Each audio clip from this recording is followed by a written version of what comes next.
9:30. It's Wednesday night, and welcome to Random Tan Experience. Welcome. And I'm Jeff. And I'm Liz. And we are work from home entrepreneurs. We are parents of 9 and homeschoolers. So, I think actually the software is starting to work. I think this one works better. I think this one actually does work better. So if you've been following along in the last couple of weeks, you'll know that we had some glitches. We did have some glitches, and we were kind of learning as we go along, and not having hours and hours and hours to spend on learning the new software and stuff. It was anyway. So just because why wouldn't we have a ton of time? Well, here's our real-time review. So the other encoding software that we were using was XSplit Broadcaster, which was really highly rated and really favored by a lot of people, but it was really technical and it not just very user friendly for someone for newbies. And so now we're using this one, which is actually called OBS, which is kind of ironic. Yeah. And Open Broadcast Software. Open Broadcast Software. That's what it's called. But so now we're switching to OBS, and it's a little bit of you might get a kick out of that. Because it's a little inside joke for some of our viewers there. So, anyway, welcome to tonight's show. It has been a crazy week. It is a crazy week. We're still in the middle. Crazy week in the tan house. That's right. So my sister is getting married this weekend. So we are really happy and excited about that. I'm really excited to be welcoming her fiance into the family. So that's amazing. But this is the week where everything happens. So we've just been running around. Yeah. Lots of logistics. Lots of details. I think I'll be back and forth to Toronto, probably about 6 or 7 times this week, and hey, that's what it's all about. And it's a good thing that we're totally work from home entrepreneurs. Otherwise, we would. Yeah, because otherwise we would never be able to fit all this into a schedule. Yeah, so that kind of makes it a lot easier. But we were out shoe shopping today. We were out, doing a whole bunch of stuff. Lots of shoes. Anyway, so tonight we are going to revisit the topic that we were going to talk about last week, and that is teen dating. Because last week's broadcast got a little cut and chopped and we don't know quite what happened. If you're on the YouTube channel and some of actually it kind of got 10 minutes of it got recorded and it's been viewed a couple of times. I'm gonna take that down actually after tonight and some of the other test runs there, because you guys don't really need to see those things. But tonight we're going to be talking about teen dating, and that's I know it's a hot topic for a lot of people, and it's almost as divisive as whether or not the toilet paper should go over the top or behind the roll when you install it. It's over the top. Always over. It's always over the top. So even when you look at the original patent drawing. Yeah. No, I know. I've always been over the top, but anyway. So I'm going to actually do a little bit of parenting right now and answer that. But Liz will keep going. So teen dating is something that lots of people have opinions about, and something that our opinions have evolved over time. When you're a teenager, you have one opinion of it, and as you have teenagers of your own, sometimes that opinion changes. Some of it doesn't. Sometimes you hit on some solid wisdom the first time around by having good examples and good role models in your life, and then you grow a lot. As with anything in parenting, you kind of we have a saying that Jeff likes to use a lot, that we were much better parents before we had kids, where in a perfect world you think this is exactly how I'm going to raise my children, and then you realize that each one of them is a different individual and needs different treatment. Fair doesn't mean equal, like it doesn't mean exactly the same. So in order to give one child the opportunity they deserve, sometimes you need to push them. For another one, sometimes you need to rein them back a little. So, it varies child by child, and so your parenting for each child and how you approach dating with each one of them might change. It might differ, but there's some guidelines that we feel are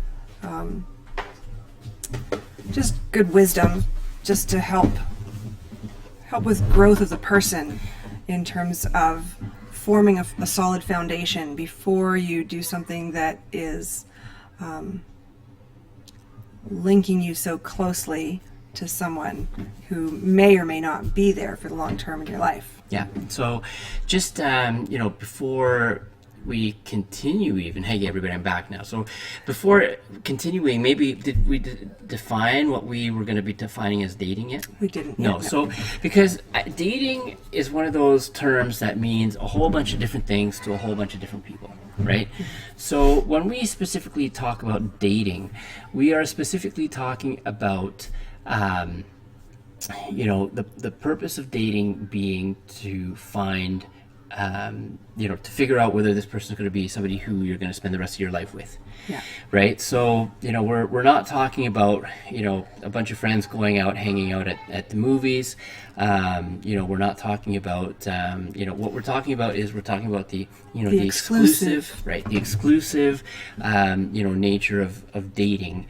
And, and we believe that dating is really, the purpose for dating is really to figure out if this is the kind of person, if this is the person that you are going to spend the rest of your life with. Mm-hmm. So that's... And if they're not, then you don't need to invest yourself and your time to the level of emotional commitment that usually goes along with dating. Yeah. You can be a great friend, you can help somebody through a lot of tough times, but you don't have to have that emotional commitment to someone if they're not someone that you're going to invest yourself in for the long term. Mm-hmm. Right. So, at our house, our rule is that no dating until you're 18. Okay. And why do we have that rule in place? And I won't tell my crazy Asian dad. It's not because I'm a crazy Asian dad, because I can be. I have actually really cool, really fun. I think it's cool. They think it's funny. Crazy Asian dad, stance on dating. But I've mellowed out over the years. Really, I have. I'll tell that story a little later. But no dating till you're 18. So one of the reasons why we believe that it is, that it's good to wait. It's good to wait. Mm-hmm. Is number one, in adolescence. Adolescence is really a time when you're really figuring yourself out. Okay, and early adolescence and later adolescence. Well, in early adolescence, for example, you're really figuring out what's called your self-construct. Okay, so who are you? Are you really just sort of following along with the crowd, including so that in early adolescence, that's when you learn that your parents aren't always right. So you're really starting to discover yourself. You're really starting to ask yourself the questions: who am I? Mm-hmm. And and later on in adolescence, and in later adolescence, this is 16, 17, 18, 19, you start asking yourself, okay, well, what am I going to do in the world, right? Mm-hmm. What am I, what is going to be my role in the world? What do I stand for? What do I stand for? Mm-hmm. So when you are developing that, and with all the different changes in adolescence, and not to mention that the development of the prefrontal cortex, is slowed down in adolescence. It's not fully developed in adolescence. And what does that mean? It means that those risk-taking behaviors, you're not as you're not as risk aware, right? And so you're more prone to doing more risk taking things. Mm-hmm. Your consequence evaluation skill isn't developed yet. There's I think we might have talked about this before, but it's in more recent years that the research on the adolescent brain shows that it goes through another phase of proliferation. So when children are very young, like up to the age of 2, their brain is just growing. There's new cells growing all the time, and then it trims back as some of those neural pathways become commonly used, the brain starts to trim away the ones that it's not using. And scientists and doctors used to think that that was sort of finished by age 7. And what we know now is that with the surge of hormones that happens during adolescence, the brain actually starts to proliferate again. And it's growing and growing and growing. And it has another opportunity to take on new pathways, and it will trim those back again later. But it's in a state of high growth and development. So the things that you allow into your life really are formative for how you're going to carry on the rest of your life from that stage. Yeah. So, all of these things factor into, why we think it's a good idea to wait until you've really discovered yourself on your own. Who are you as a person? Because it's Liz's turn now, right? But you really need to know how to discover that you are a strong enough person on your own. When I was in university, you'd see all these people that I'd read about it, but you really see it. I really saw it in university when people start dating in their teenage years, and exclusively committing themselves to somebody else in their teenage years. You stop growing emotionally from that point. So if you start dating somebody at 16, say, and you're with them for 4 years in high school, and then you go to university, and a lot of high school relationships break up in university. So you're left with somebody who is at a 16-year-old maturity level when it comes to relationship. They might be 20 years old, for everything else, but in terms of their maturity level, when it deals to relationships, they're still at a 16-year-old, a 16-year-old level. So it's pretty important, for kids to, really develop a strong self-construct, self-esteem, without their identity tied to somebody else. Right, because especially in the time of adolescence, where you begin to really develop that self-identity, healthy self-esteem, but that self-identity. If you begin to identify yourself as so and so's boyfriend or girlfriend, your whole identity becomes wrapped around that. And after high school, if that when those relationships end, these people will find yourself asking yourself who you are, and that self sense of self loss. You might not be able to developmental tasks that you haven't done because you've been wrapped exactly, right, and you may not be able to articulate in these words, but that's part and parcel of what happens, right? I will admit that I have mellowed out in my stance in dating over the years. I used to have maybe I'll tell the story. I had a very specific scenario. So even way before Liz and I started dating ourselves, and I always knew that when we had daughters, that if they brought a boy to the house, first of all. Right. First of all, they would have to come in side door, and I would then have a three-quarter size condo couch, and I would saw about an inch off the front legs, and why is that? So that they would have to sit kind of like this, and then across the wall, right across on the opposite wall, I'd have my samurai sword hung up on the wall with the track lighting totally shining on the thing right. So and right underneath my samurai sword I would have my my wing chair, and I would come in and sit my favorite chair with the wolf hound on either side. with the wolf hound on either side. And then. Because we had friends wolfhounds. Yeah, and that was before we realized that all our kids were allergic to. So anyway, but then if they actually made it to dinner, it would serve chicken, and I would say so. Joe, would you prefer leg or breast? And if they didn't say wing, they were out of there. So that was truly what I. Yeah, that's what I was going to do. Since then, I have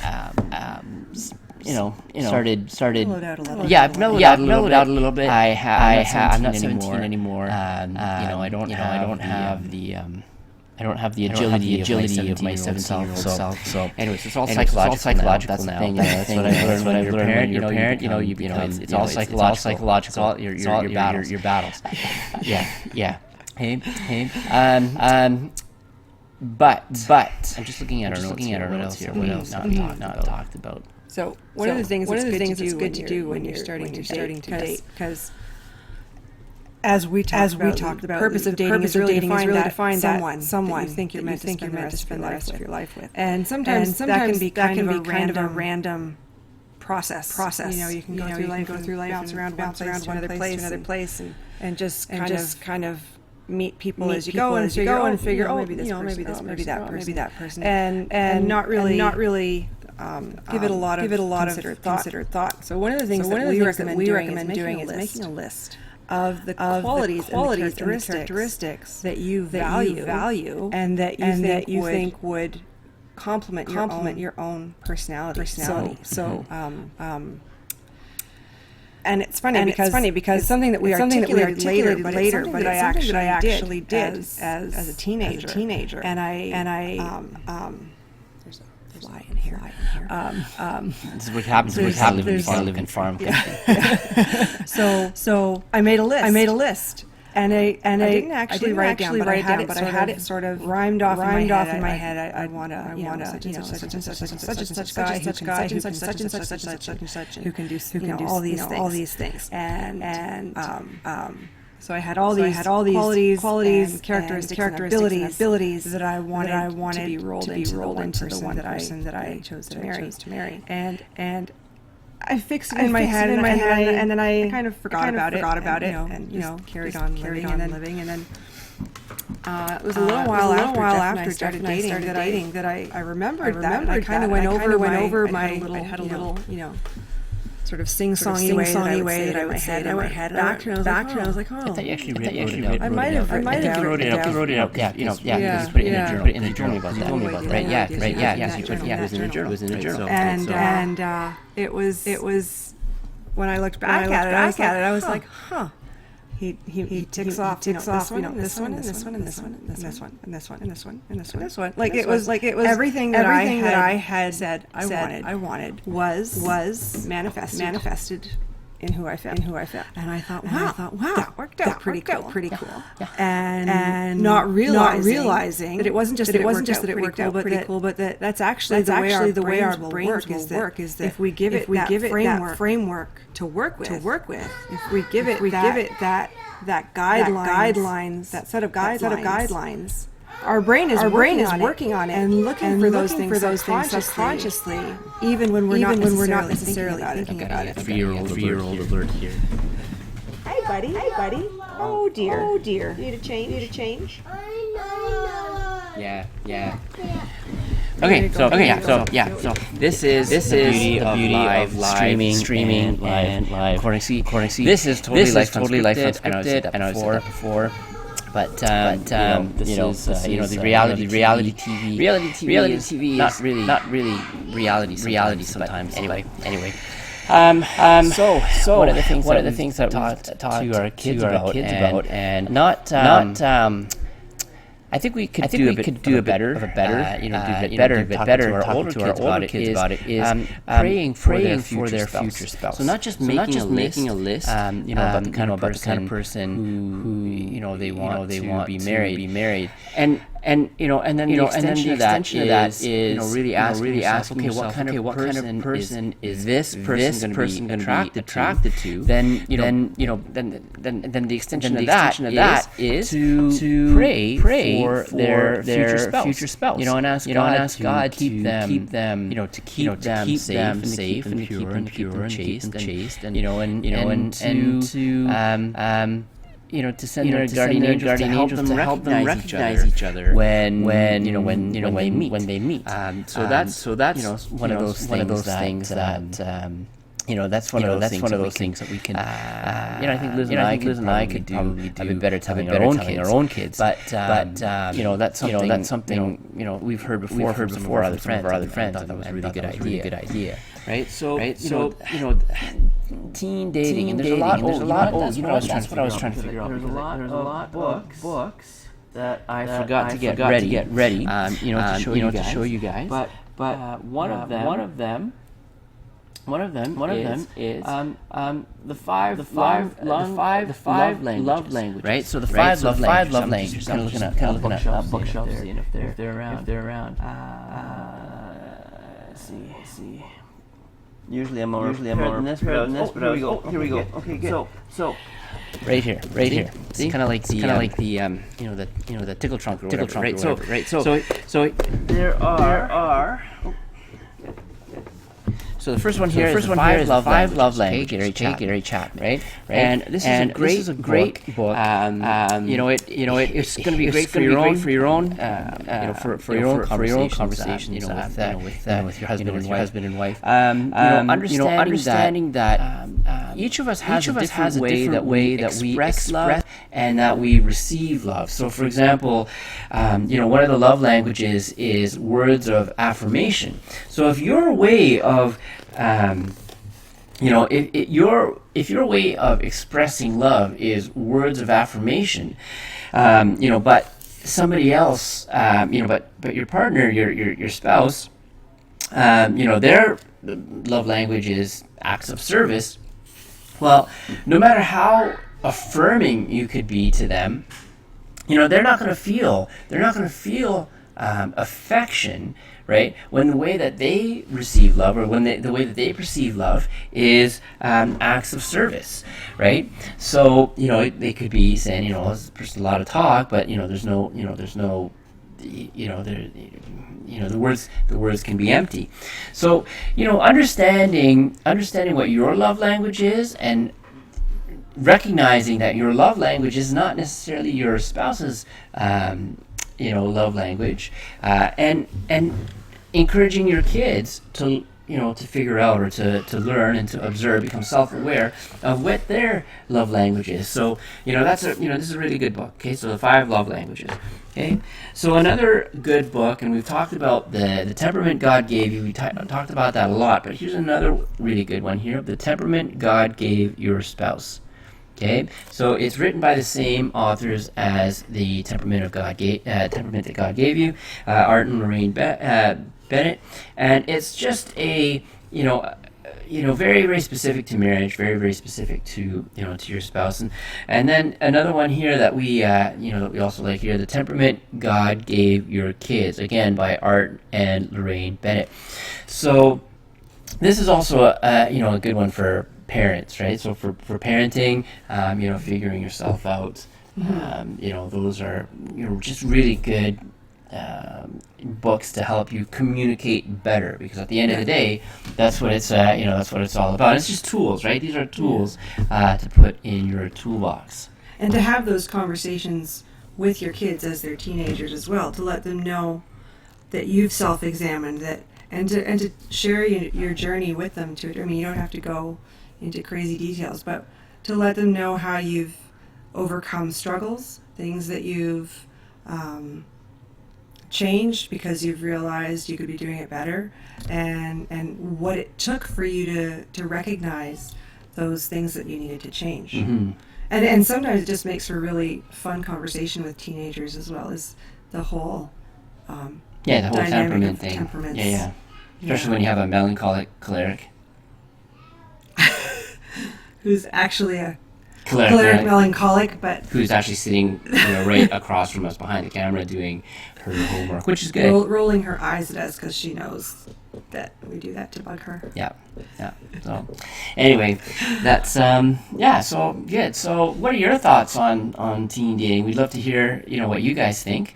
Just shoot us an email or some comments in the comments below. But shoot us an email at randomtanexperience@gmail.com. Okay, so randomtanexperience@gmail.com. And if you're not in our Facebook group yet, it's #randomtanexperience. So, request to join. Come in, you see all the other adventures that we have and pictures from our camping trip and, our trip to Ottawa this year and our tomato canning adventures and, all those little things. And also the little, I'm probably going to start up again Random 10 Science Experiments again. So just, a little after the whole wedding. Yeah, after the wedding. After wedding, thanks. Because right now that's kind of the whole focus of the family right now. Really, that's it. It is exciting. It is exciting. It's just, I didn't mean to roll my eyes on that, but it's busy. Yeah, it's busy. 9 kids, not so busy. Weddings, really busy. Okay, weddings are really busy. Okay. And with 9 kids. So that's it. All right, so we are coming up to the top of the hour, and if we're not off soon, our clock is going to chime. So I think that's about it this week. Yeah. So like I said, shoot us an email, Facebook message, join our group, and we'll talk to you all next week. Yeah, we'll talk to you all next week. Have a great week, everybody.